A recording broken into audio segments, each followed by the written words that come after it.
اگر ہم فرض کر لیں کہ سلو کسی لڑکی کے عشق میں گرفتار تھا اور ہر صورت اس سے شادی کرنا چاہتا تھا، تو پھر وہ سغرا کو راستے سے ہٹانے کا سوچ بھی سکتا تھا۔ اس قسم کے واقعات اکثر مشاہدے میں آتے رہتے ہیں۔ جذباتی نوجوان اپنی محبوبہ کے کہنے پر بیوی یا منگیتر یا کسی خونی رشتہ دار کو جانی نقصان پہنچاتے ہیں۔ ایسے لوگ اپنے عشق کے راستے میں آنے والی ہر رکاوٹ کو دور کرنے کے لیے تیار ہوتے ہیں۔ معشوقہ کی آنکھ کے ایک اشارے پر دفعہ 302 کی تختی اپنے گلے میں لٹکا لیتے ہیں۔ حوالدار فدا حسین نے سر کھجاتے ہوئے کہا، جناب یہ بات تو مجھے بھی پتا ہے کہ سلو اس شادی سے خوش نہیں تھا، بس ماں پیو کی وجہ سے مجبوراً شادی کر رہا تھا، لیکن دل یہ بات نہیں مانتا کہ وہ اتنا بڑا جرم کر سکتا ہے۔ وہ چند لمحے خاموش رہنے کے بعد بولا، آپ پھر کہیں گے کہ میں جاہلوں والی باتیں کر رہا ہوں، لیکن جناب یہ میں ہی نہیں کہتا، اور بھی بہت سے لوگ کہہ رہے ہیں۔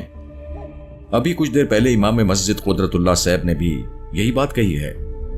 وہ کہتے ہیں کہ ہمارے دی پر کوئی شیطانی سایہ پڑ گیا ہے، ہوائی چیزیں ہیں جو یہ سب کچھ کر رہی ہیں۔ فدا حسین کی گول آنکھوں میں خوف تھا اور بات کرتے ہوئے اس کے سیاہ ہونٹ پھڑکتے تھے۔ حوالدار تو چلو سادہ لو شخص تھا، اسے کمزور عقیدے کا بھی کہا جا سکتا ہے، لیکن ہم تو سادہ لو نہیں تھے اور اپنے تئیں ہمارے عقیدے بھی مضبوط تھے۔ اس کے باوجود ہم عجیب سی سنسنی محسوس کر رہے تھے۔ شاید اسی کو ماحول کا اثر کہتے ہیں۔ موجودہ صورتحال میں کچھ لوگ بشیرے کی بیوہ زبیدہ کی باتوں کو پھر سے اہمیت دینے لگے تھے۔ اس نے بشیرے کے قتل سے ایک رات پہلے تھانے میں آ کر جو واویلا کیا تھا وہ اب سنجیدگی سے سنا اور سنایا جا رہا تھا۔ ایک عجیب الخلقت شخص جو بے حد مضبوط اور توانا تھا، اس کا سر مٹکے کے برابر تھا، اس کی آنکھیں انگاروں کی طرح سرخ تھیں، اس کے 4 بازو تھے اور ناخن خنجروں کی مانند تھے۔ بشیرے کے قتل سے صرف چند گھنٹے پہلے وہ اس کے گھر کے صحن میں پایا گیا تھا۔ جب زبیدہ نے اسے دیکھا تو اس نے اپنے حلق سے ایک ڈراؤنی آواز نکالی تھی، پھر ہوا میں چھلاوے کی طرح اچھلتا ہوا زبیدہ کے پیچھے آیا تھا۔ زبیدہ کے بیان میں مزید باتیں شامل ہوتی جا رہی تھیں۔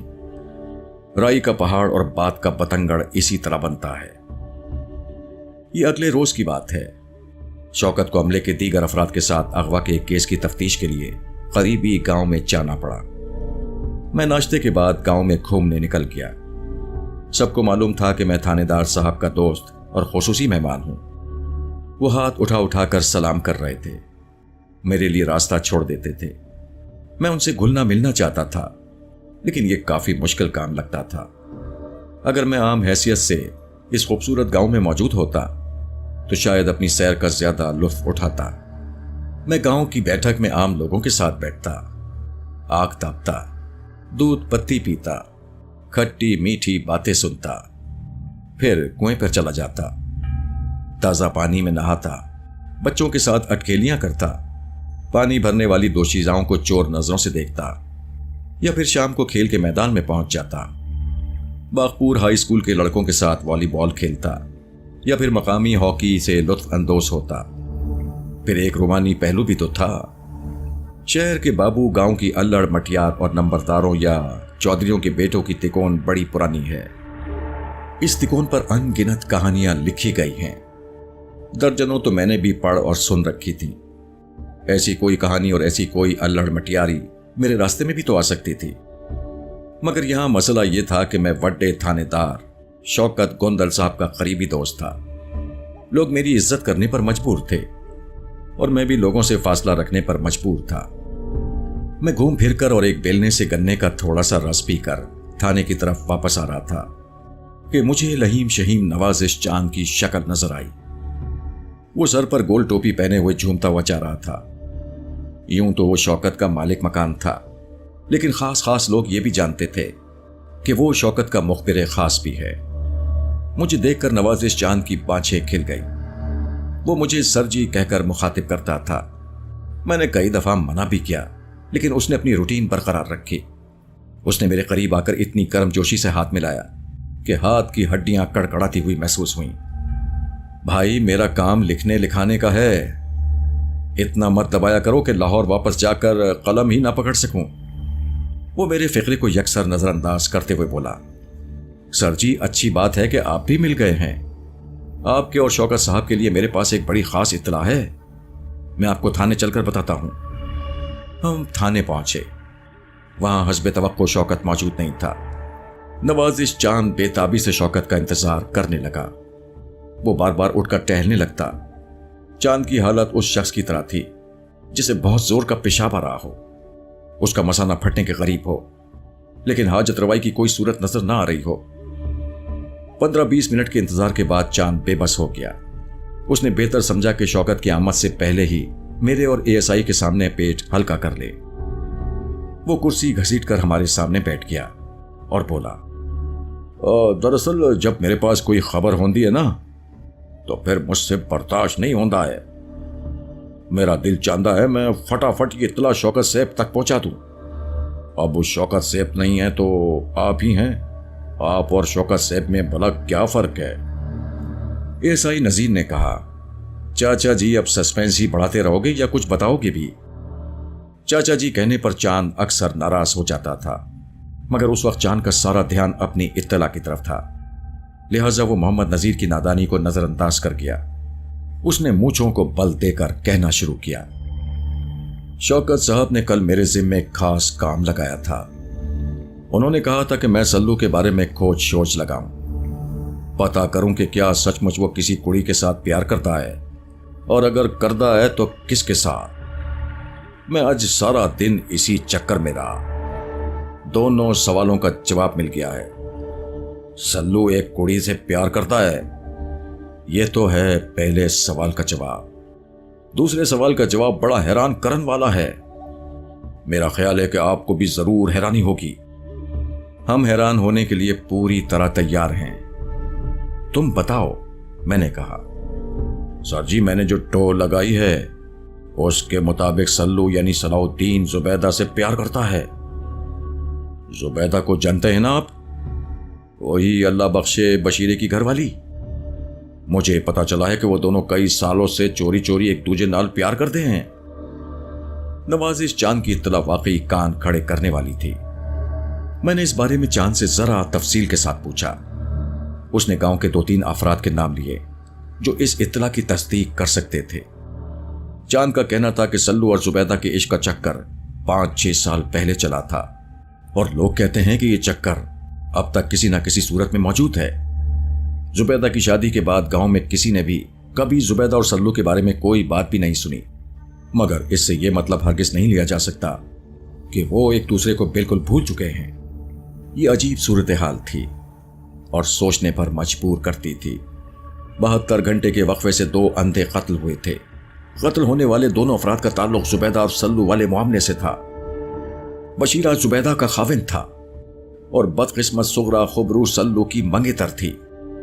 यानी कत्ल होने वाले दोनों अफराद एक पुराने इश्क के रास्ते में रुकावट थे, लेकिन फौरी तौर पर पूरे यकीन के साथ कुछ नहीं कहा जा सकता था। अभी तो यह तय होना बाकी था कि चांद ने जो इत्तला हम तक पहुंचाई है वो किस हद तक दुरुस्त है। दोपहर के वक्त शौकत भी वापस गांव आ गया। चांद की फराम करदा इत्तला तो शौकत के लिए भी नई और अहम थी। चांद को थपकी देकर शौकत ने मजीद ठो लगाने के लिए भेज दिया। इसके अलावा अपने एतमाद के एक और आदमी की ड्यूटी भी इस काम पर लगा दी कि वो जुबैदा और सल्लू वाले मामले की तफसील मालूम करे। उस दूसरे आदमी का नाम अमीन था और यह गांव में परचून की हट्टी यानी दुकान चलाता था। अमीन नामी उस शख्स को भी मालूम था कि जुबैदा की शादी से पहले जुबैदा और सल्लू एक दूसरे से मिलते थे।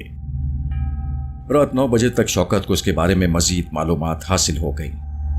कुछ मालूमात अमीन नामी शख्स ने फराहम की, लेकिन ज्यादातर चांद से ही हासिल हुई। उसने अपने मखसूस अंदाज में चस्का ले लेकर जो कुछ बताया उसका खुलासा कुछ यूं था। जुबैदा और सल्लू काफी अरसे एक दूसरे की मोहब्बत में गिरफ्तार रहे। 1-2 मौकों पर चांद ने खुद भी उन्हें अमरूदों के बाग से आगे पीछे निकलते देखा था। उनकी मोहब्बत का चर्चा ज्यादा नहीं हुआ था, फिर भी कुछ समझदार लोगों को पता था कि दाल में काला है। जुबैदा और सल्लू की आपस में कोई रिश्तेदारी नहीं थी, बहरहाल जात एक ही थी। सल्लू का बाप इस रिश्ते पर राजी नहीं था। उसने इसे अपनी अना का मसला बना लिया और बिलाखिर जुबैदा की शादी बशीर मरहूम से हो गई। इस गमनाक वाक़े के बाद सलाउद्दीन उर्फ सल्लू कुछ अरसा बीमार भी रहा। वो बेहद कमजोर हो गया था।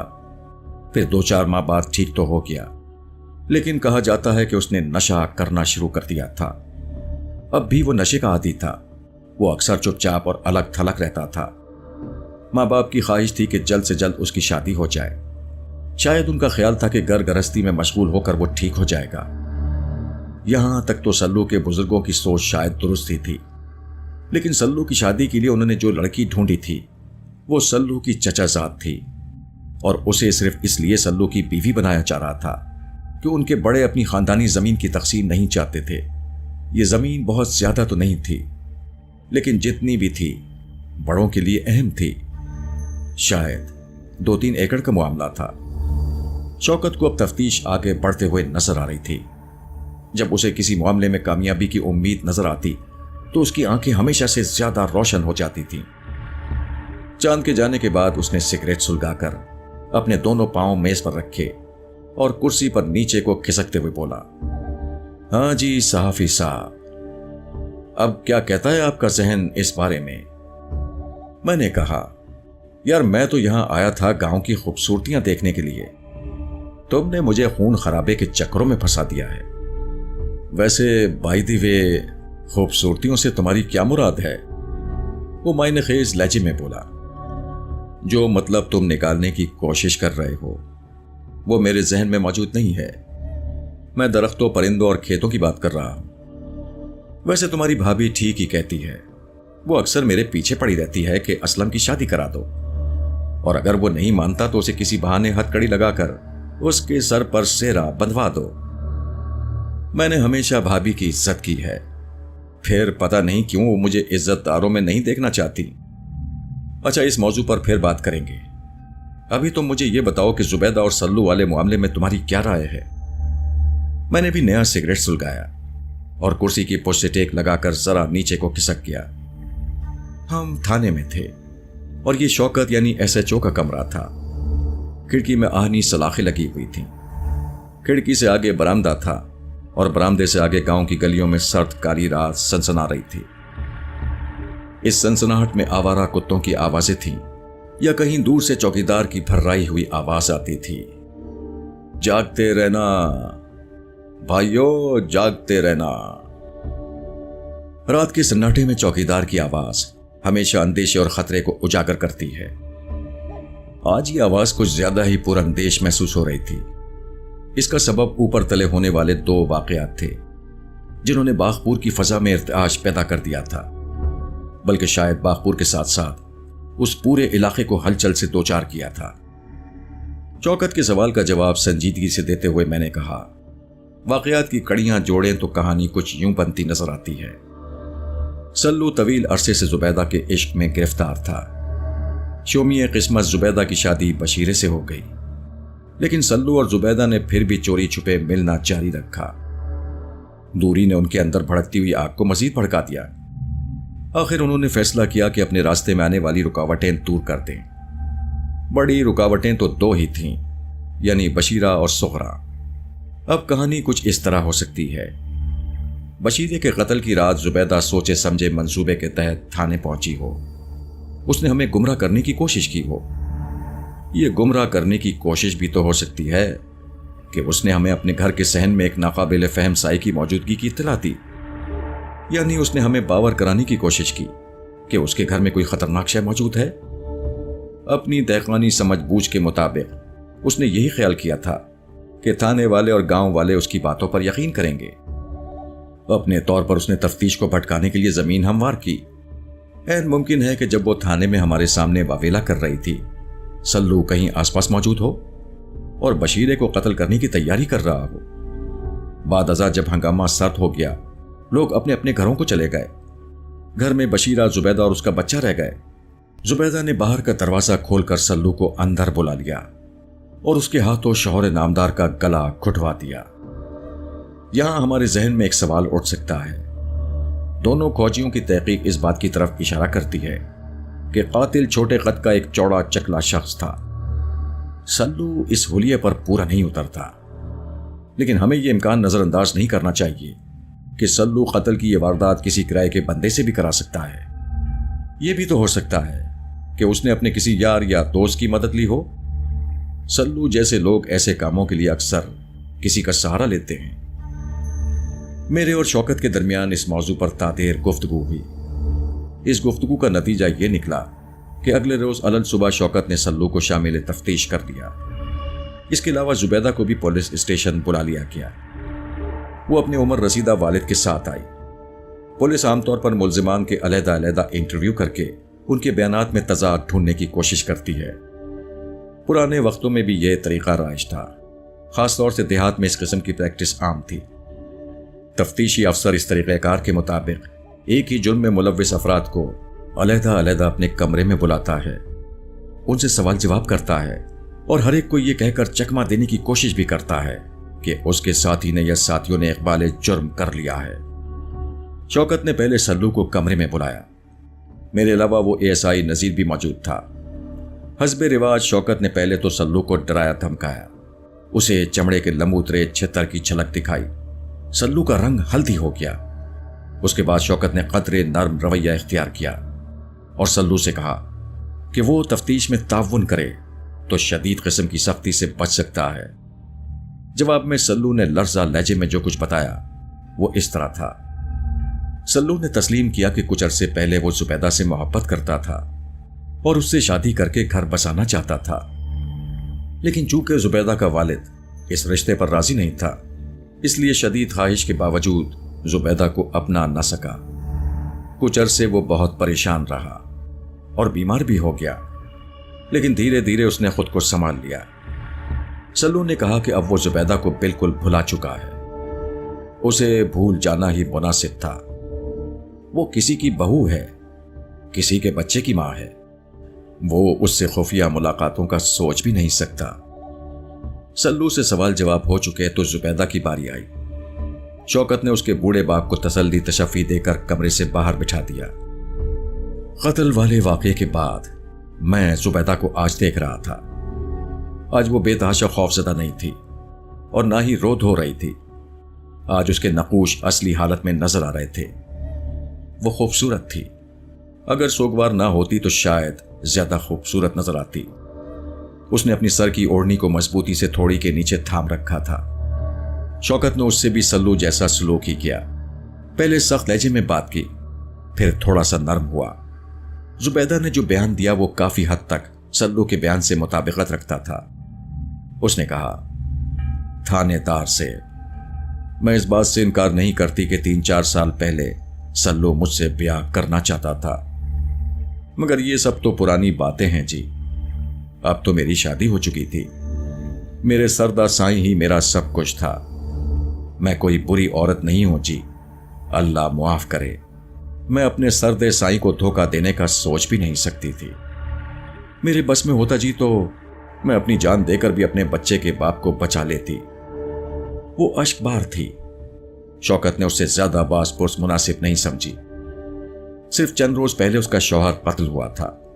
اگر اس قتل میں زبیدہ کا ہاتھ نہیں تھا تو پھر واقعی وہ قابل رحم تھی۔ ایسے میں اگر اسے شک کی نظروں سے دیکھا جاتا اور پوچھ گچھ میں سختی کی جاتی تو یہ نہایت نامناسب تھا۔ یہ رویہ اس کے زخموں پر نمک پاشی کر سکتا تھا۔ میں نے کہا، زبیدہ بی بی، تم بشیرے کے قتل کے سلسلے میں کسی پر شک کر سکتی ہو؟ وہ بے ساختہ نفی میں سر ہلانے لگی۔ میں کچھ نہیں کہہ سکتی جناب، میں کسی پر انگلی اٹھاؤں؟ اللہ بخشے، وہ تو سیدھا سادہ بندہ تھا، اپنے کام سے کام رکھنے والا، کسی سے دشمنی نہیں تھی اس کی۔ لیکن کسی کو تو اس سے دشمنی ہو سکتی تھی نا۔ میرا خیال ہے کہ تم میرا مطلب سمجھ رہی ہو، شوکت نے کہا۔ وہ سوالیہ نظروں سے شوکت کا چہرہ دیکھتی رہی۔ شوکت بولا، چلو ہم تیری بات مان لیتے ہیں کہ اب سلو سے تیرا کوئی تعلق واسطہ نہیں تھا، مگر سلو کے دل میں کیا چھپا تھا اس کے بارے میں تو یقین سے کچھ نہیں کہہ سکتی۔ یہ کوئی بڑی بات نہیں ہے کہ یہ دونوں قتل سلو نے کیے ہوں یا کرائے ہوں۔ تم تک پہنچنے کے لیے اس نے اپنے راستے کی دونوں رکاوٹیں دور کر دی ہوں۔ دلوں کا بھید تو اللہ جانتا ہے تھانے دار سے، لیکن سلو ایسا نہیں کر سکتا، مجھے پورا یقین ہے۔ لگتا ہے سلو کو بڑا قریب سے جانتی ہو، شوکت کے لہجے میں طنز تھا۔ وہ گڑبڑا گئی اور خشک ہونٹوں پر زبان پھیرنے لگی۔ अगले रोज दोपहर को जमां मर्ग सोगरा की पोस्टमार्टम रिपोर्ट भी आ गई। उस रिपोर्ट ने मामले को कुछ और उलझा दिया। पुलिस सर्जन की यह मुफस्सिल रिपोर्ट शौकत ने मुझे भी दिखाई। उस पर केमिकल एग्जामिनर के रिमार्क्स भी थे। रिपोर्ट में यह बात वाज़ेह तौर पर लिखी गई थी कि मतूफिया की मौत दम घुटने से हुई है। गर्दन के टिश्यूज पर गहरे दबाव के निशानात पाए गए हैं और गालिब इम्कान है कि उसे गर्दन दबाकर हलाक किया गया है। जिस्म पर कई खराशें हैं, कुछ हल्की और कुछ गहरी।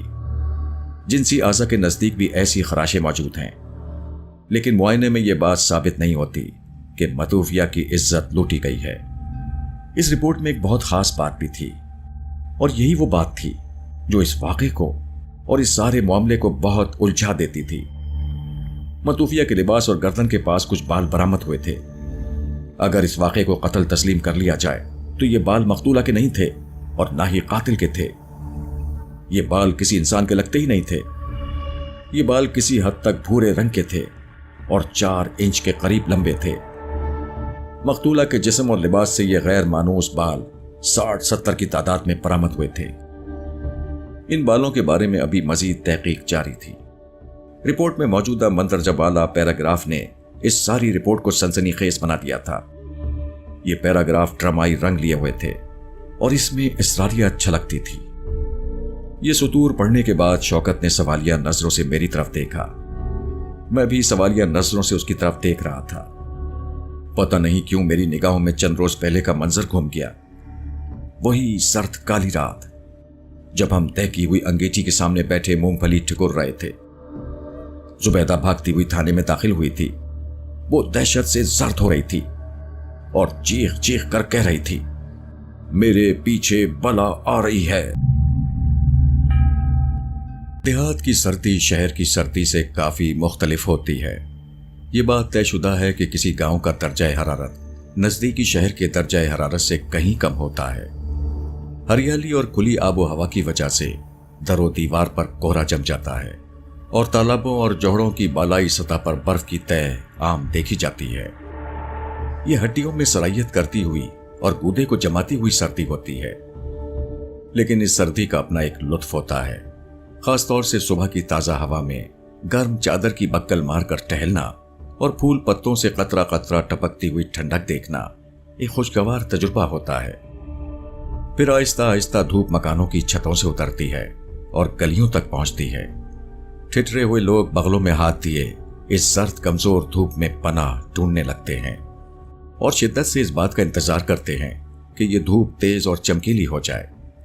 जूं जूं धूप तेज होती है, गांव की मटियाली गलियों और हरे खेतों में जिंदगी की हरकत बढ़ जाती है। उस रोज मैं इत्तफाकन जल्दी बेदार हो गया। अंधेरा अभी गहरा था। दरो दीवार का असल मटियाला रंग अभी नजर आना शुरू नहीं हुआ था। शौकत रात को थाने में देर तक रुका था। अब वो बेखबर पड़ा सो रहा था। मैंने उसे जगाना मुनासिब नहीं समझा और अकेला ही खेतों की तरफ निकल गया। मेरे कंधों पर गर्म चादर थी।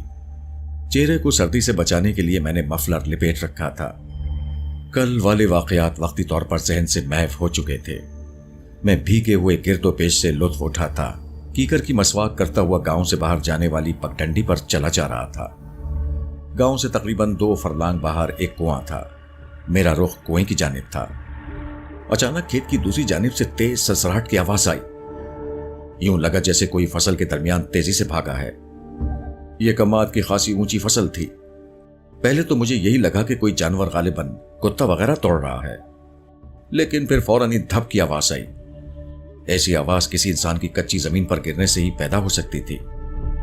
मेरे जहन में खतरे की घंटी जोरों शोर से बजने लगी। इसके साथ ही दोहरे कत्ल के वाकयात अपने तमाम असरार के साथ जहन में ताजा हो गए।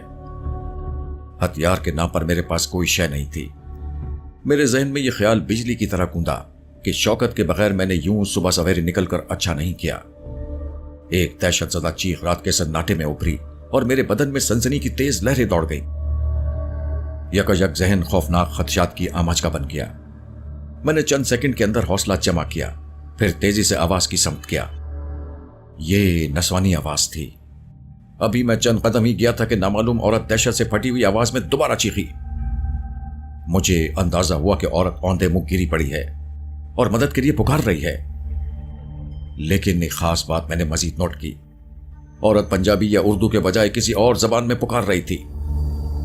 मैं ओस से भीगे और ठिठरे हुए पौधों के दरमियान रास्ता बनाता औरत की तरफ बढ़ा। दिल सीने में बड़ी शिद्दत से धड़क रहा था। तब वो मुझे चंद गज के फासले पर नजर आई। वो उठकर खड़ी हो चुकी थी। उसके लंबे बाल हवा में लहरा रहे थे। उसके अंदाज से ऐसा था कि वो मुझे अपनी तरफ आता देख चुकी है। वो आगे बढ़ी और बेतकल्लुफी के साथ मुझसे लिपट गई। उसका लरसता हुआ गर्म गुदास जिस्म बड़ी बेबाकी के साथ मुझसे पेवस्त हो गया था। मैं इस अचानक उफ्तार से पूरी तरह संभला नहीं था कि औरत का ताक़ुब करती हुई सरसराहट तेज हो गई। हेल्प मी, हेल्प मी, लड़की अपने अक़ब में देखते हुए चीखी और मुझे मजबूती से जकड़ लिया। मैंने मौके की नजाकत को समझ लिया था। एक झटके के साथ मैंने खुद को उससे जुदा किया और आने वाली मुसीबत के लिए तैयार हो गया। 2 सेकंड्स जो बहुत तवील थे मजीद गुजरे और फिर गन्नों के अक़ब से एक हेवला नमूदार हुआ। नीम तारीकी में उसकी शक्ल साफ नहीं देखी जा सकती थी। वो दरमियाने खुद का शख्स था। उसकी आंखें चमकीली और रोशन थीं। एक उम्र रसीदा लेकिन जानी पहचानी आवाज मेरे कानों से टकराई। असलम बेटा, ये तुम हो? मैंने जरा ध्यान से देखा। मेरे सामने बाबा सादिक खड़ा था। बाबे सादिक के हाथ में लाठी थी और वो बुरी तरह हाँप रहा था। बाबा सादिक बागपुर गांव का एक दिलचस्प किरदार था। उम्र 80 साल से कम नहीं थी। कुछ लोग मुबालगा करते हुए बता रहे थे कि वो 100 साल के करीब है। अगर उसका सुर्ख सफेद चेहरा और अच्छी खासी सेहत देखी जाती तो वो 60-70 का नजर आता था। उसकी आंखें चमकीली थीं और चेहरे पर हमा वक्त एक चालाक सी मुस्कुराहट रहती थी। बाबे सादिक के तकरीबन सारे दांत छड़ चुके थे, ताहम बसारत और समात कायम व दायम थी। वो खूब मजे की बातें करता था। अपनी जवानी के गर्मा गर्म किस्से बिला झिझक सुनाता था। खुद भी लुत्फानंदोज होता था और दूसरों को भी करता था। 1.5 साल पहले जब मैं बागपुर आया था तो बाबे सादिक से जान पहचान का आगाज हुआ था। बाबा सादिक और मैं आमने सामने खड़े थे। न मालूम औरत या लड़की मेरे पीछे थी। इस दौरान में मैंने चंद आवाजें और सुनी। उनमें से एक आवाज मैंने वाज़ेह तौर पर शनाख्त कर ली। ये बागपुर के सरकर्ता जमींदार चौधरी अरबाब के बड़े बेटे की आवाज थी। फिर भागते हुए कदमों की आवाजें बिल्कुल करीब पहुंच गई। ये कुल 3 बंदे थे। 2 के हाथों में टॉर्चें और पिस्तौल थे। एक के हाथ में पीतल की नामों वाली चमकती हुई लाठी थी। क्या हुआ सलोविया? टॉर्च और पिस्तौल वाले एक लंबे तड़ंगे शख्स ने अंग्रेजी जबान में पूछा। उसके हाथ में पकड़ी हुई टॉर्च की रोशनी अब सलोविया के चेहरे पर पड़ रही थी। वो 20-22 साल की एक खुशनुमा लड़की थी। उसने ब्राउन जर्सी और नीली जीन्स पहन रखी थी। वो शक्ल से यूरोपियन नजर आती थी। कच्ची जमीन पर औंधे मुंह गिरने से उसकी जर्सी सामने से कीचड़ आलूद हो गई थी। वो अभी तक सहमी हुई मेरे अक़ब में खड़ी थी। लंबे तड़ंगे अंग्रेज ने फिर पूछा, अरे बताती क्यों नहीं हो सलोविया? सलोविया ने खौफजदा अंदाज में बाबे सादिक की तरफ इशारा किया और साथ ही तेज लहजे में कुछ कहा। जमींदार चौधरी अरबाब का बेटा आलमगीर जोर से हंसा। उसके कहकहे ने एकदम फजा के तनाव को कम कर दिया। आलमगीर बोला, मेम साहब, ये तो अपना मुलाजिम बाबा सादिक है। इससे डरने वाली कोई बात ही नहीं है। लेकिन ये हमको पकड़ने के वास्ते हमारे पीछे भागा। ये हमको एकदम डेंजर लगा। बाबा सादिक, जो हमेशा मुस्कुराता रहता था, अब कुछ घबराया हुआ नजर आ रहा था। सफाई पेश करने के अंदाज में बोला, चौधरी जी, गलती की माफी चाहता हूं, लेकिन ये मेम सेब चोरों की तरह शटाले के खेत में छुपी हुई थी। मैंने देख लिया। उसके बाद ओल्ड मैन ने हम पर जंप किया और हमको नीचे गिरा दिया। ये हमारा ऊपर आ गया। इसने आम को इतनी जोर से रगड़ा दिया कि हमारा सारा बाजू छिल गया। वो ब्राउन जर्सी के नीचे अपनी कोहनियां सहलाते हुए बोली। खुबरो अंग्रेज लड़की की जर्सी और पतलून मिट्टी से लुथड़ी हुई थी। अंदाजा होता था कि बागपुर के तवाना बूढ़े ने मेम सेब को वाकई ठीक ठाक रगड़े दिए हैं। तारीकी में यकीनन बाबे को पता नहीं चला था कि वो किससे कुश्ती में मसरूफ है। मैं अभी तक हैरानी में था। मेरी नजर कभी चौधरी के बेटे आलमगीर की तरफ उठती थी और कभी टॉर्च बरदार गैर मुल्कियों की तरफ। सलोविया नामी लड़की समेत ये कुल 4 अफराद थे। उन्होंने जीन्स और जॉगर वगैरह पहन रखे थे। मैंने अंदाजा लगाया कि ये लोग चौधरी आलमगीर के मेहमान हैं और गालिबन सैर व शिकार के लिए यहां आए हुए हैं। अब मेरी समझ में ये बात भी आसानी से आ रही थी कि सलोविया इतनी बेतकल्लुफी के साथ मुझसे लिपट क्यों गई थी। दरअसल वो बाबे सादिक से डरकर भागी थी। नीम तारीकी में उसने मुझे अपना साथी समझा था और अपने तौबा शिकन जिस्म की तबाहकारी की परवाह किए बगैर मुझसे लिपट गई थी। लेकिन अब वो थोड़ी सी शर्मिंदा भी नजर आ रही थी। उसने अपने सुर्ख व सफेद हाथ से मेरे कपड़ों पर लगी मिट्टी झाड़ी और कहने लगी, वेरी सॉरी मिस्टर। मेरे बजाय बाबा सादिक बोला, कोई बात नहीं जी मेम जी, बंदा बशर गलती खाई जाता है। इसके साथ ही बाबे सादिक ने बड़ी मोहब्बत के साथ मेम जी की पतलून झाड़ना शुरू कर दी। आलमगीर के साथ हम सब कुएं पर आ गए। अब उजाला फैलना शुरू हो गया था। कुएं से निकलने वाला पानी खालों में फैल रहा था और सर्दी के सबब हल्का हल्का धुआं दे रहा था। एक छप्पर तले ओपलों की आग चल रही थी और एक बड़ी चारपाई के अलावा 4-5 मूढ़े भी पड़े थे। आलमगीर घनी मूंछों और चमकीले बालों वाला एक नौजवान चौधरी था। बाज लोग उसे छोटा चौधरी भी कहते थे। आलमगीर ने गैर मुल्कियों के अलावा मुझे भी एहतराम से बिठाया। आलमगीर को मालूम था कि मैं इंस्पेक्टर शौकत के करीबी दोस्त की हैसियत से यहां मौजूद हूं।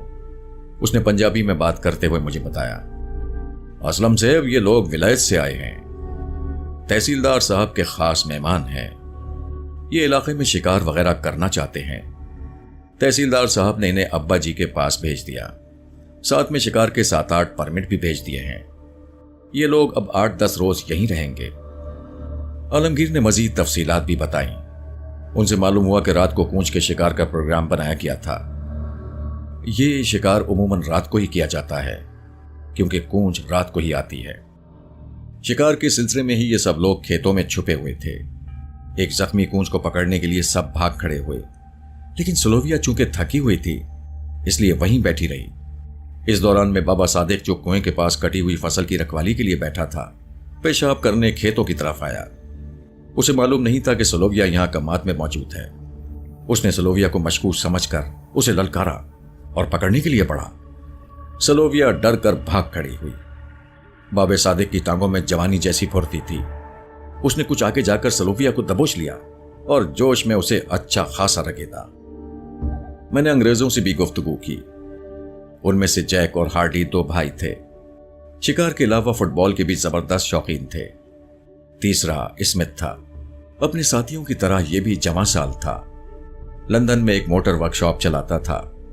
सलोविया दोनों भाइयों यानी जैक और हार्डी की करीबी अजीज थी। दूसरे लफ्जों में कजन थी। वो बर्मिंघम के रहने वाले थे। ये 4 अफराद बज़ाहिर खुश इखलाक थे। उन्हें जब मालूम हुआ कि मेरा ताल्लुक सहाफत से है तो वो मेरी गुफ्तगू में ज्यादा दिलचस्पी लेने लगे। उनकी बातचीत से मुझे याद आया कि मगरबी माशरे में सहाफ़ियों, कलमकारों और अदब व फन से ताल्लुक रखने वालों को खुसूसी तौक़ीर दी जाती है। इस दौरान में आलमगीर ला ताल्लुक बैठा रहा क्योंकि वो अंग्रेजी नहीं जानता था। सलोविया के अलावा उसके 2 साथी थोड़ी बहुत उर्दू बोल लेते थे। वो तीनों कई मर्तबा यहां आ चुके थे और एक मौके पर उन्होंने काफी अरसा शिमला में भी क़याम किया था। हमारी गुफ्तगू में उन दोनों अंदोनाक वाक़यात की बाज़गाश भी सुनाई थी जो ऊपर तले बागपुर में हो चुके थे। जब मैं आलमगीर और उसके मेहमानों से रुखसत होकर गांव वापस पहुंचा तो सूरज काफी ऊपर आ गया था। रात भर के ठिठरे हुए जानवर अंगड़ाइयां ले रहे थे और इसके साथ ही जिंदगी की भी अंगड़ाइयां लेती हुई महसूस हुई थी। गलियों में मुर्गियां फुदकने लगी थीं और मवेशी अपने गले में बंधी घंटियों से मौसीकी जगाते खेतों खलियानों का रुख कर रहे थे। पता नहीं क्या बात थी। आलमगीर और उसके गैर मुल्की मेहमानों से मिलकर मैं उलझन सी महसूस कर रहा था। बज़ाहिर इस उलझन की कोई खास वजह भी नहीं थी। मुझे यूं लग रहा था जैसे कोई चीज छुपाई जा रही है। सब कुछ वैसा नहीं जैसा नजर आ रहा है। शायद ये मेरी छठी हिस्स थी जो किसी अनदेखी अलामत को शक का जवाब बना रही थी, या फिर शौकत के साथ रह रहकर मैं भी हर चीज को शक की नजर से देखने लगा था। बहरहाल कुछ भी था, एक बात गौर तलब थी। बागपुर का यह गांव शिकार के मारूफ इलाके से करीबन 15-20 मील शुमाल की तरफ था। यहां शिकार मिलता तो था, लेकिन इतना नहीं था कि कुछ लोग दूर दराज से चलकर सिर्फ शिकार के लिए बागपुर में आ ठहरें। जहां तक मेरा इल्म था, बागपुर में शाज़ो नादिर ही कोई शिकारी सिर्फ शिकार की नियत से आकर ठहरा होगा। ये बात खुद ब खुद जहन में आती थी कि अगर ये गैर मुल्की शिकार का सही लुत्फ उठाना चाहते थे तो फिर इन्हें जुनूबी देहात रहमतपुर और रोहो वाली वगैरह की तरफ जाना चाहिए था। मैं इन्हीं पहलुओं पर सोचता हुआ घर पहुंच गया। यहां शौकत शिद्दत से नाश्ते पर मेरा इंतजार कर रहा था। ओए असलम, तेरी मसरूफियत कुछ मशकूक होती जा रही है, कहां गायब हो गए थे? शौकत ने छूटते ही पूछा। तेरा ख्याल है कि मैंने गांव की कोई मटियारी ताड़ ली है और उसी मटियारी की वजह से तेरी नौकरी खतरे में पड़ने वाली है? मैंने हतमी नतीजा निकालते हुए कहा। ओए, तुझ पर ऐसी दर्जनों नौकरियां कुर्बान, लेकिन मैं जानता हूं तो खुद कुछ नहीं करेगा। तेरे लिए हमें ही कुछ ढूंढना पड़ेगा। वैसे बाय द वे, गया कहां था? मैं नाश्ता करने लगा और साथ शौकत को सुबह सवेरे पेश आने वाले वाकये की तफसील बताने लगा। यह एक अहम वाकया था। शौकत पूरी तवज्जो से सुनता रहा और बीच में सवालात भी पूछता रहा। उसे अभी तक यह मालूम नहीं था कि चौधरी अरबाब के घर कोई गैर मुल्की मेहमान ठहरे हुए हैं। हम चौधरी अरबाब के बारे में बातें करने लगे। वो एक रिवायती चौधरी था, खुश इखलाक और जिंदा दिल भी था, लेकिन कुछ मामलों में सख्त और अना परस भी लगता था। पिछली दफा जब मैं बागपुर आया था तो चौधरी अरबाब से मुलाकात हुई थी। कबड्डी के एक मैच में चौधरी अरबाब ने इनामात तकसीम किए थे। मैं भी उसी मैच में तमाशाई की हैसियत से मौजूद था। चौधरी अरबाब के यहां अक्सर सरकारी अफसरान आते रहते थे। तहसीलदार फिरोज अली टवाना से भी चौधरी का दोस्ताना था। अलल सुबह जो वाकया पेश आया था वो अजीब जरूर था, लेकिन शौकत के ख्याल में नामुमकिन नहीं था। हो सकता था कि तहसीलदार ने उन मेहमानों को शिकार और सयाहत के लिए ही बागपुर भेजा हो। उस दिन का आगाज एक दिलचस्प वाक़े से हुआ था, लेकिन इख्तिताम एक संगीन वाक़े से हुआ। उस दिन सर्दी मामूल से भी कुछ ज्यादा ही थी। सरी शाम धुंध सी पड़ना शुरू हो गई। लोग घरों में दुबक गए और जो ज्यादा ठिठरे हुए थे वो लिहाफों में दुबक गए। शौकत के मुलाजमों ने अंगीठी दहका रखी थी। अंगीठी के सामने बैठकर गप्पे हाँकने के लिए उसने रेवड़ियों और मूंगफली का भी इंतजाम कर रखा था। ख्याल था कि चांद साहब भी मास्टर नूरदीन को लेकर आ जाएंगे और देर तक महफिल जमेगी, लेकिन किसी वजह से चांद और मास्टर नूरदीन ना आ सके। वैसे भी शौकत के सर में हल्का हल्का दर्द हो रहा था। वो खाने के कुछ देर बाद ही सोने के लिए लेट गया। मैं अंगीठी के सुर्ख अंगारों के सामने दीवार से टेक लगाए बैठा रहा और रेडियो सुनता रहा। दूर दराज देहाती इलाकों में आज भी रेडियो बाखबर रहने का एक अहम जरिया है। उस वक्त तो खास तौर से रेडियो की बहुत अहमियत थी। बात सादा लोग तो उसे बोलते डब्बे का जादू करिश्मा समझते थे। रेडियो सुनते सुनते ही मुझे भी ऊंघ आ गई। न जाने मैं कितनी देर इस कैफियत में रहा। दोबारा एक आहट की वजह से जागा। अंगीठी में मौजूद सुर्ख अंगारों का 3/4 हिस्सा राख में तब्दील हो चुका था। लालटेन रोशन थी और मेरा साया कमरे की कच्ची दीवार पर लरस रहा था। कमरे का दरवाजा अध खुला था। दरवाजे को देखकर अंदाजा हुआ कि हवा चलना शुरू हो गई है। दरवाजे का एक पट होले होले हिल रहा था। मैंने लिहाफ घुटनों पर से हटाया और उठ खड़ा हुआ। मैं चाह रहा था कि दरवाजा बंद कर दूं और लालटेन बुझा दूं। उसके बाद तकिया सीधा करूं और लिहाफ ओढ़कर सो जाऊं। लेकिन ऐन उस वक्त जब मैं दरवाजे के पास पहुंचा, मुझे अंदाजा हुआ कि मेरे और शौकत के अलावा भी कोई इस घर में मौजूद है। एक लम्हे के लिए मेरे दिल में आया कि शौकत को जगाऊं, लेकिन फिर मैंने इरादा मुलतवी कर दिया। वो दर्द की गोली खाकर सोया था और गहरी नींद में था। अभी मैं सोच ही रहा था कि इस तारीख सहन की तरफ से एक फिर आहट सुनाई थी। अब मेरा चौंकना लाजिम था। मैंने जरा देर के लिए सोचा, फिर दीवार से लटके हुए होस्टर में से रिवॉल्वर निकाल लिया। ये शौकत का रिवॉल्वर था। मैं मोहतात कदमों से सहन की तरफ किया। एक कर्रा सुनाई दी। मेरी रगों में खून सनसना किया। अध खुले दरवाजे में से लालटेन की रोशनी बाहर सहन तक पहुंच रही थी। उस रोशनी की वजह से सहन की कच्ची पक्की जमीन पर जर्द उजाले की तिकोन सी बनी थी। मैंने उस तिकोन में एक लर्जा खेज मंजर देखा। एक बंदा बैरूनी दरवाजे के पास दीवार से टेक लगाए बैठा था, बल्कि नीम तराज था। उसका सारा चेहरा खून से रंगीन था और उस चमकीली सुर्खी के अंदर हरकत करती हुई उसकी सफेद आंखें बहुत ही खौफनाक लग रही थीं। मैं हैरत ज़दा रह गया। एक लम्हे के लिए फिर मेरे दिल में ख्याल आया कि शौकत को बेदार कर दूं। इससे पहले कि मैं वापस मुड़ता, अजनबी के होंठों से आवाज निकली। उसने कुछ कहा था, मगर मैं नहीं सुन सका। मैं जख्मी को बगौर देखने के लिए चंद कदम आगे किया। रिवॉल्वर पर मेरी उंगलियों की गिरफ्त मजबूत थी और जहन माजी करीब के वाकयात की वजह से बहुत अलर्ट था। मैंने आगे झुककर ध्यान से देखा और अचानक मैंने जख्मी को पहचान लिया।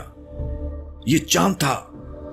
चांद का फूलदार स्वेटर जो चंद दिन पहले उसकी बीवी ने बड़े चाव से बुना था, साफ नजर आ रहा था। चांद हर सांस के साथ कराता हुआ महसूस होता था।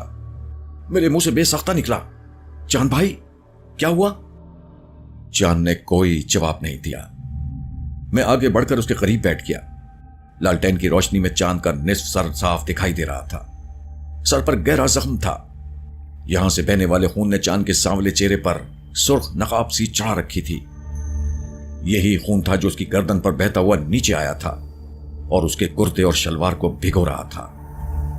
मैंने एक बार फिर चिल्लाकर पूछा, क्या हुआ चांद भाई? चांद के खून आलूद होंठ कपकपा कर रह गए। मेरी बुलंद आवाज सुनकर शौकत भी जाग गया था। वो बुड़बुड़ाता हुआ बाहर सहन में आ गया। चांद को पहचान कर उसकी हालत देखकर शौकत भी परेशान हो गया। हमने भारी भरकम चांद की बगलों में हाथ दिए और उसे सहारा देते हुए कमरे में ले आए।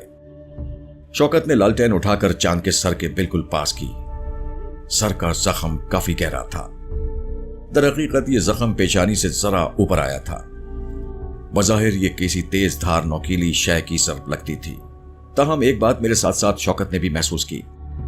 चांद के खामोश होने की वजह यह जख्म नहीं था। इस खामोशी की निस्बत खौफ से थी।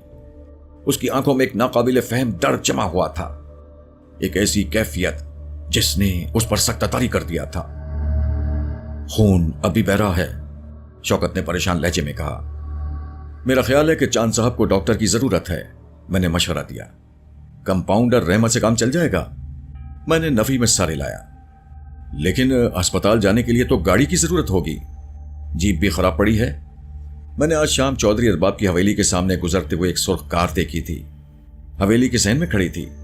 मेरा अंदाजा है कि यह उन्हीं अंग्रेजों की है जिनसे सुबह मुलाकात हुई थी। शौकत कुछ कहे सुने बगैर बाहर निकल गया। वो यकीनन चौधरी की हवेली की तरफ गया था। हवेली ज्यादा दूर नहीं थी। मैंने चांद को अपने हाथों से पानी पिलाया। उसका जिस्म मुसलसल होले होले लरस रहा था। उसकी ज़हनी हालत इस काबिल नहीं थी कि उससे सवाल जवाब किए जाते। सिर्फ 8-10 मिनट बाद घर के दरवाजे पर गाड़ी के इंजन की आवाज उभरी। फिर बैरूनी दरवाजा खुला। इंस्पेक्टर शौकत अंदर दाखिल हुआ। उसके साथ चौधरी का बेटा आलमगीर भी था। 2 कारिंदे भी हमरा थे। चांद को फौरन बाहर खड़ी सुर्ख कार की पिछली नशिस्त पर लिटाया गया। उसे कार तक लाने से पहले मैंने उसके जख्म पर अंगीठी की राख डालकर मजबूती से पट्टी बांध दी थी। कुछ ही देर बाद सुर्ख कार तेजी से तहसील अस्पताल की तरफ रवाना हो रही थी। थोड़ी ही देर में चांद के जख्मी होने की खबर इर्द गिर्द की गलियों में फैल गई। लोग यहां खड़े चेमोंगियां कर रहे थे। तहसील अस्पताल से चांद की वापसी रात के 1 बजे के करीब हुई। उसके सर पर 8 टांके लगे थे। बड़ी सी सफेद पट्टी ने उसकी निस्फ पेशानी को ढांप रखा था। अब उसकी हालत काफी बेहतर नजर आ रही थी। वो नहीफ आवाज में बातें कर रहा था, ताहम आंखों में जमा हुआ खौफ अभी तक झलक दिखा रहा था। उस मुंजमिद खौफ को देखकर मुझे अपने जिस्म में भी फुर्री सी दौड़ती हुई महसूस हुई थी। ध्यान खुद ब खुद उन वाकयात की तरफ चला जाता था जो कुछ रोज पहले बागपुर में रोनुमा हो चुके थे और अभी तक हल तलब थे। बशीरे और सोरा के कत्ल की तफ्तीश अभी तक किसी हतमी नतीजे पर नहीं पहुंच सकी थी। सल्लू और जुबैदा शामिल तफ्तीश थे और उनसे पूछगछ जारी थी। पोस्टमार्टम रिपोर्ट में मतूफिया सोहरा के जिस्म पर जो बाल पाए गए थे वो भी ताहाल मुअम्मा बने हुए थे। कोई 1 घंटे बाद चांद नवाजिश ने बंद कमरे में जो तफसीली बयान दिया वो निहायत सनसनीखेज था। अगर मैं ये कहूं कि यह बयान मेरे जैसे हकीकत पसंद शख्स के लिए भी रोंगटे खड़े कर देने वाला था तो गलत ना होगा। उस बयान के दौरान मुझे हर लहजा यही महसूस हुआ कि चांद का दिमाग ठीक काम नहीं कर रहा है या फिर वो हमें बेवकूफ बनाने की भोंडी कोशिश कर रहा है। मगर ये दोनों इम्कानात गलत थे। चांद के सर पर शदीद चोट जरूर लगी थी, लेकिन अब वो मुकम्मल होशो हवास में था। वो हमें बेवकूफ बनाने की जसारत भी नहीं कर सकता था। वो वही कुछ बयान कर रहा था जो उसने देखा और महसूस किया था। ये बयान वहम था या हकीकत, और अगर हकीकत था तो किस हद तक हकीकत था, इस पर बाद में बात होगी। पहले आप चांद का बयान चांद ही की जबान से सुन लीजिए। शौकत साहब, मैं 9 बजे के करीब घर से रवाना हुआ। मैं आपकी तरफ ही आ रहा था। दरअसल आपकी भाभी ने दाल बनाई थी। चांद मीठी दाल का जिक्र कर रहा था। पंजाबी में उसे भांडा भी कहा जाता है। हमारे देहाती और कुछ शहरी भाई भी इस लफ्ज के बारे में जानते होंगे। यह देहातियों की होम मेड स्वीट डिश होती है। मुख्तलिफ दानों को अच्छी तरह पीस कर देसी घी में भून लिया जाता है और फिर उसमें चीनी या शक्कर मिलाई जाती है। बादाम, किशमिश और नारियल वगैरह भी बास लोग शामिल कर लेते हैं। मौसम सरमा में यह निहायत मुकव्वी ग़िज़ा समझी जाती है। हमारे किसान भाई जो सर्दियों में सुबह तड़के खेतों की तरफ जाते हैं, अक्सर इस दाल का नाश्ता करते हैं। मैं एक पतीली में गर्म गर्म डालकर आपकी तरफ ला रहा था। जब मैं कब्रिस्तान के पास से गुजरा तो अचानक जंतर की झाड़ियों में खड़ा खटका हुआ। मैंने समझा कोई जानवर है। फिर एकदम एक परछावा मेरे सामने आ गया। उसने मुझे जोर से धक्का दिया। मैं उसका धक्का खाकर दूर जा गिरा। दाल की पतीली अभी तक मेरे हाथ में थी। परछावा तेजी से आगे बढ़ा और मुझसे चिमट गया। यहां तक कहकर चांद ने थूक निकला। उसका चौड़ा चकला चेहरा धुआं धुआं हो रहा था और होंठ नीले से लगने लगे थे। वो हम दोनों की तरफ सरासीमा नजरों से देखते हुए बोला, शौकत सेब, मैंने आपको रास्ते में भी दसिया था कि आपको वही कुछ बता रहा हूं जो कुछ मैंने अपनी अखियों से देखा है।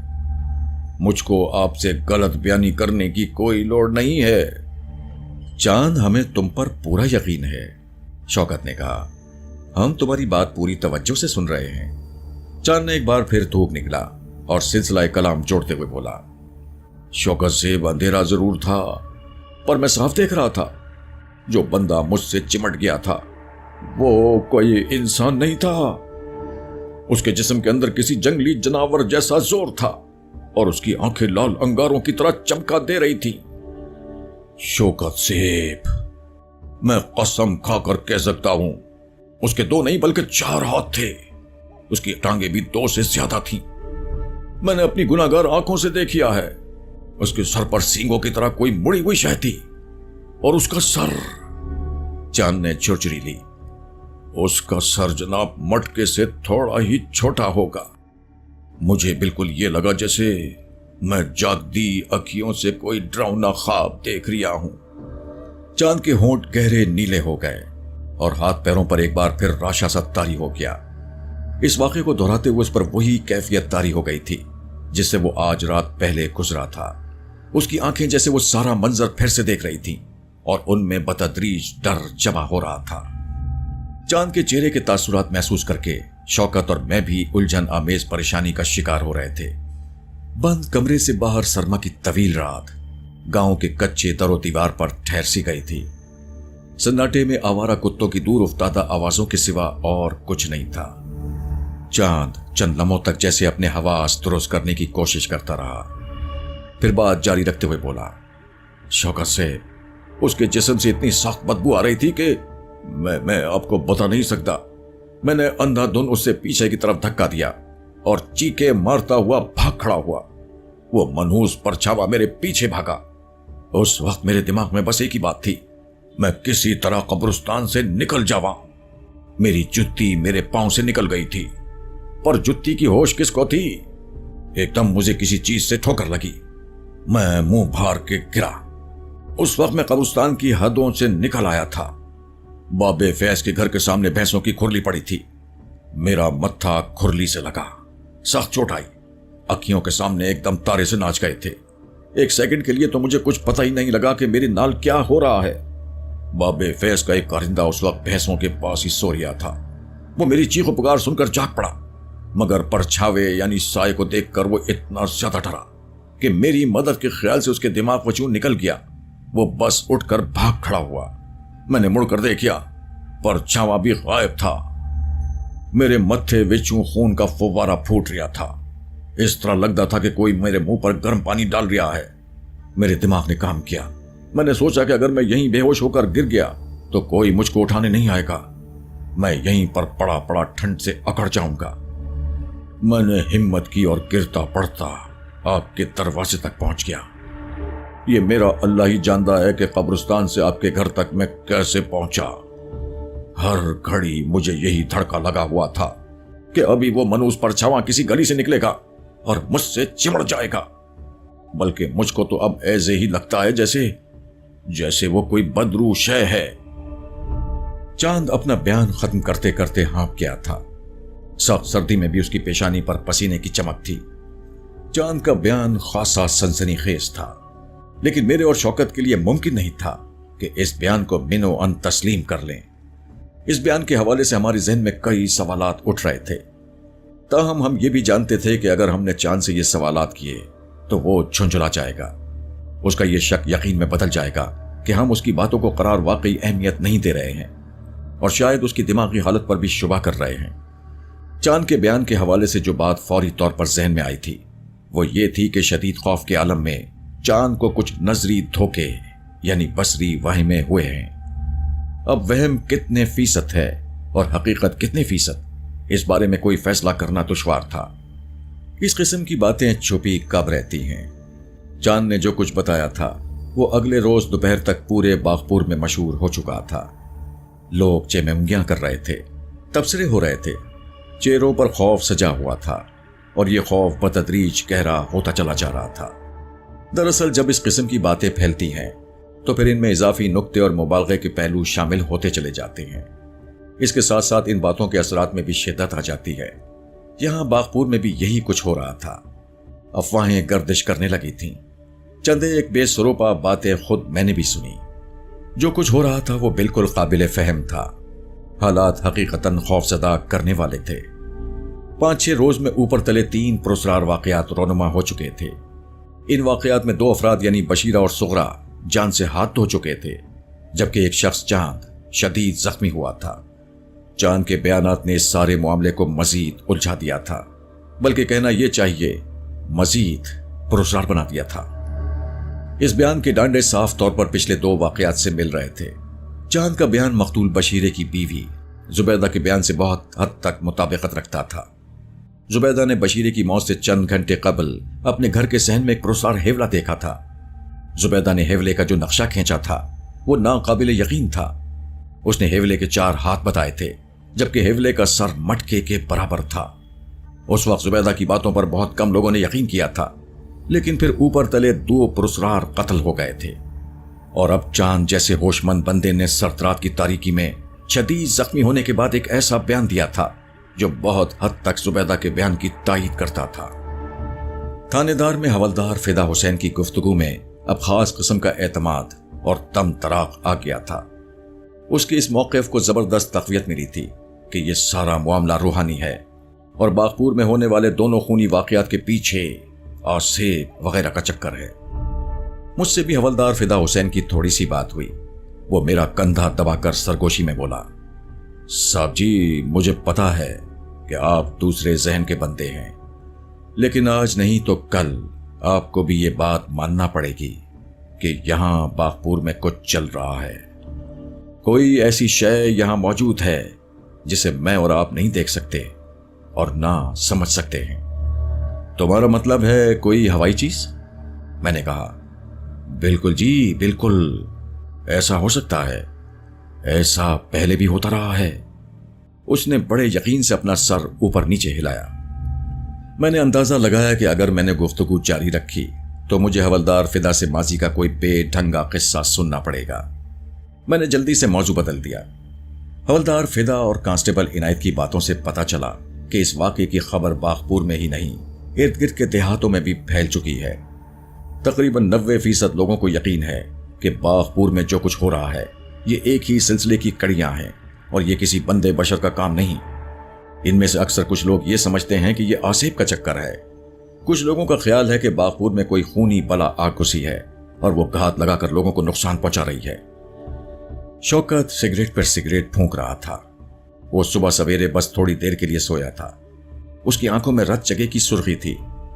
میری کیفیت بھی کچھ مختلف نہیں تھی۔ ہم تھانے کے صحن میں بیٹھے تھے۔ ایک دیوار پر تھوڑی سی دھوپ پڑ رہی تھی اور وہ غنیمت محسوس ہو رہی تھی۔ چاند نے بتایا تھا کہ جب وہ قبرستان کے اندر سے ڈر کر بھاگا تھا تو فیض محمد کے مویشیوں کے پاس گرا۔ یہاں فیض محمد کے کارندے نے بھی اس سائے کو دیکھا جو چاند کے پیچھے لپک رہا تھا۔ شوکت نے اس کارندے کو تھانے بلوا لیا تھا اور اب ہم اسی کا انتظار کر رہے تھے۔ کچھ ہی دیر بعد وہ شخص پہنچ گیا۔ وہ بہت اونچی ناک اور چھریرے جسم والا ایک عام سا دیہاتی تھا۔